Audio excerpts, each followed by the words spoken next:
Mga ka-BBM, tuloy na tuloy yung impeachment ni Sara Duterte sa Senado. Pero pagbubutuhan pa yan. So kailangan pa ng 106 na mga congressman na para tuloy-tuloy na yung impeachment trial sa Senado.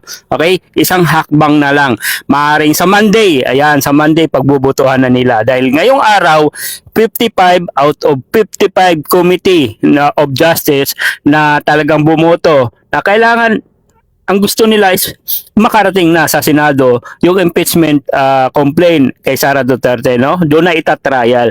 So, ano ba ang mangyayari? Okay, yun yung pag-uusapan natin ngayon. Para sa akin, matinding laban to. Magandang mangyayari sa Senado kasi alam naman natin, kumbaga baluarte na to ni Sara Duterte, di ba? Kung sabi nga ng mga DDS, itong House, baluarte nila yan. Okay, walang kalaban-laban si Duterte.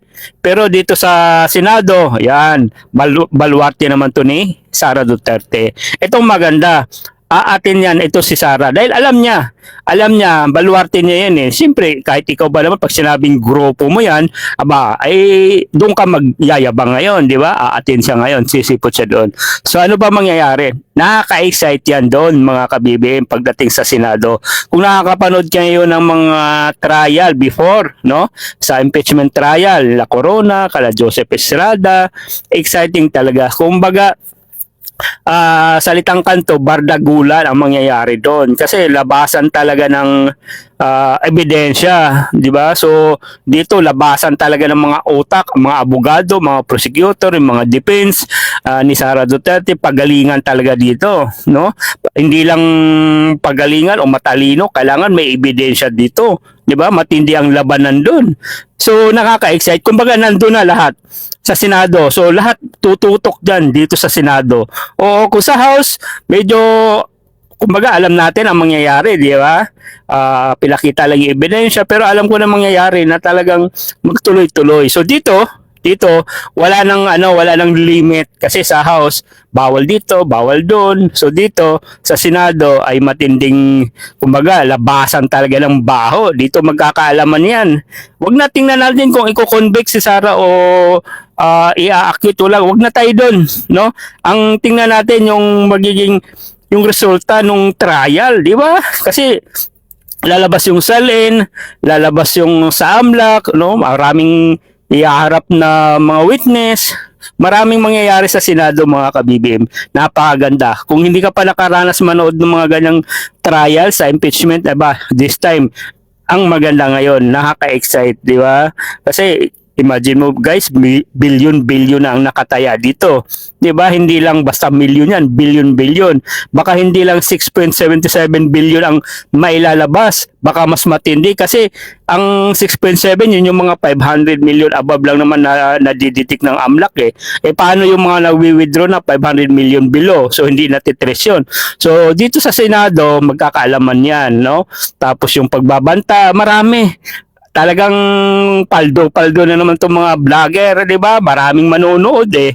Eh talagang sikat na sikat tong impeachment trial, no? Impeachment ni Sara Duterte. So abangan natin yan, mangyayari na yan this month.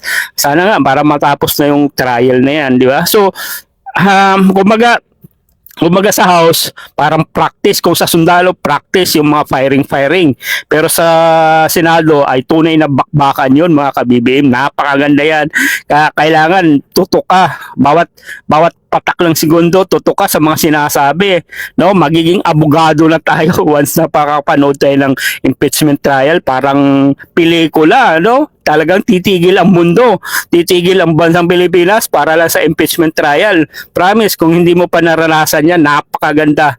Yung mga teleserye na yan, mga kwentong barbiro dyan, ay wag na.